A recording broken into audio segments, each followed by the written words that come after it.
जय भीम। मैं अनीता यादव। आज भारत बंद के समर्थन में पूरे भारतवर्ष के हमारे ऊर्जावान नौजवान साथी और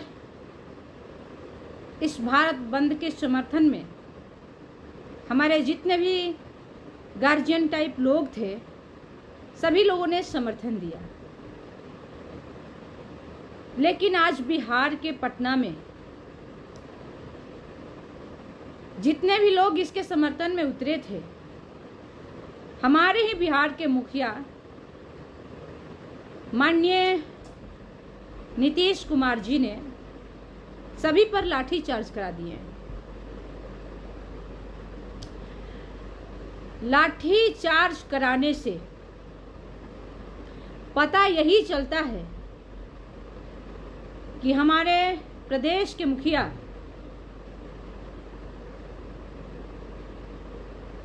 हमारे प्रदेश के मुख्यमंत्री माननीय नीतीश कुमार जी तनसाह रवैये के एक व्यक्ति हैं और तनसाह रूप से अपनी शासन को चलाना चाहते हैं, अपनी प्रशासन को चलाना चाहते हैं। मैं पूछना चाहती हूँ सरकार में बैठे लोगों से कि क्या ये जो आंदोलन होता है ये संविधान में नहीं है, या फिर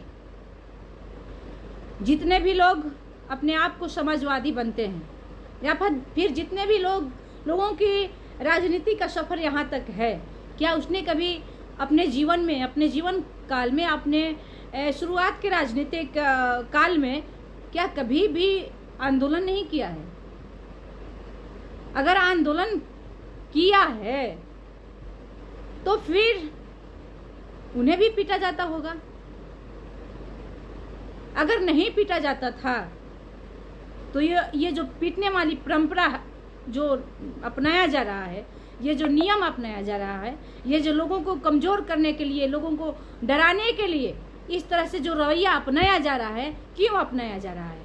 क्या जो लोग पटना में प्रदर्शन कर रहे हैं, क्या उनका ये प्रदेश नहीं है? क्या उनका ये देश नहीं है? क्या उनका अधिकार नहीं है आंदोलन करने का? यदि अधिकार है तो आप उनके साथ ऐसा क्यों बर्ताव करते हैं? अपने पुलिस या शासन प्रशासन के लोगों से क्यों डंडा पिटवाते हैं? क्यों? इससे साफ स्पष्ट होता है कि आप अधिकार मांगने वाले लोगों से नफरत करते हैं, अपने हक मांगने वाले लोगों से नफरत करते हैं। आप नहीं चाहते हैं कि कोई खुलकर अपना हक की बात करे। आप नहीं चाहते हैं कि कोई अपना हक की लड़ाई लड़े। आप इसका मतलब कि आप ये चाहते हैं कि मैंने जो लिख दिया, जो वहां से पास हो गया, जो आपके वहां से वो लोग पास कर दिए, वो जनता मौन बन करके, एकदम गूंगी बहरी बन करके स्वीकार करे? आप यही चाहते हैं ना? आप यही चाहते हैं ना? अरे शर्म कीजिए, शर्म कीजिए आप लोग। हक जिसका मारा जाएगा, जिसका भी हक मारा जाएगा, वो तो लड़ेगा ही, वो तो बोलेगा ही, वो तो आंदोलन करेगा ही, और ये संवैधानिक अधिकार है। ये गैर संवैधानिक अधिकार नहीं है। लोग वहां चोरी करने नहीं गए थे, लोग वहां डकैती करने नहीं गए थे, लोग वहां रंगदारी करने नहीं गए थे। लोग वहां एक आंदोलन करने गए थे, आपको जगाने गए थे, आपको सुनाने गए थे, आपको बताने गए थे ये चीज आपने गलत किया है। और आप सुनने को तैयार नहीं, आप समझने को तैयार नहीं। जैसे लगता है कि इस लोकतंत्र में जनता का कोई अधिकार ही नहीं है, और जब चुनाव आता है तो पता चलता है कि सर्वोपरि जनता है, जनता के लिए ही सब कुछ होता है। और जैसे ही चुनाव खत्म होता है लगता है कि जनता का कोई अधिकार ही नहीं है आपसे बात करने की, और जब बारी आपकी आती है तो आप मंच लगा लगा करके अपना बात को बोलते हैं। ये कौन सा तरीका है? क्या आप अपनी बात को मंच लगा करके सुनाएंगे और हमारे लोगों की जब अपनी बात सुनाने होगी तो आप डंडा खिला करके वहां से भेजेंगे? क्यों? आखिर क्यों? मैं पूछना चाहती हूं आपसे। ये जो तनाशाही ताकत बन करके जो आप उभर रहे हैं ना, इतिहास गवाह होगा।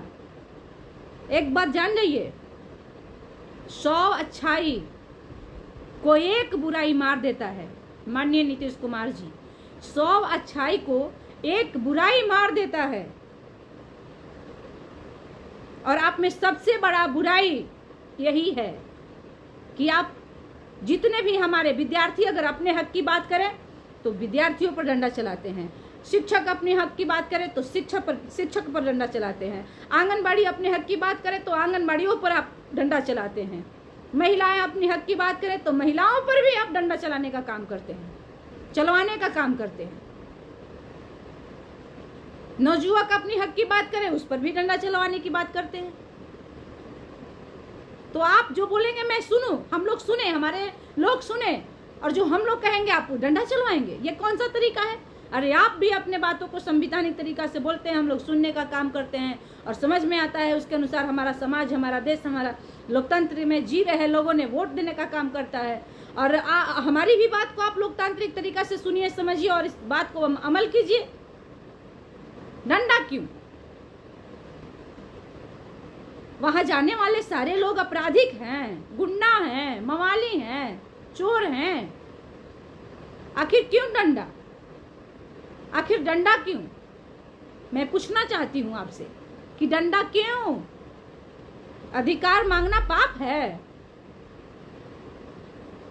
इसलिए डंडा चलाना बंद कर दीजिए। बहुत हुआ।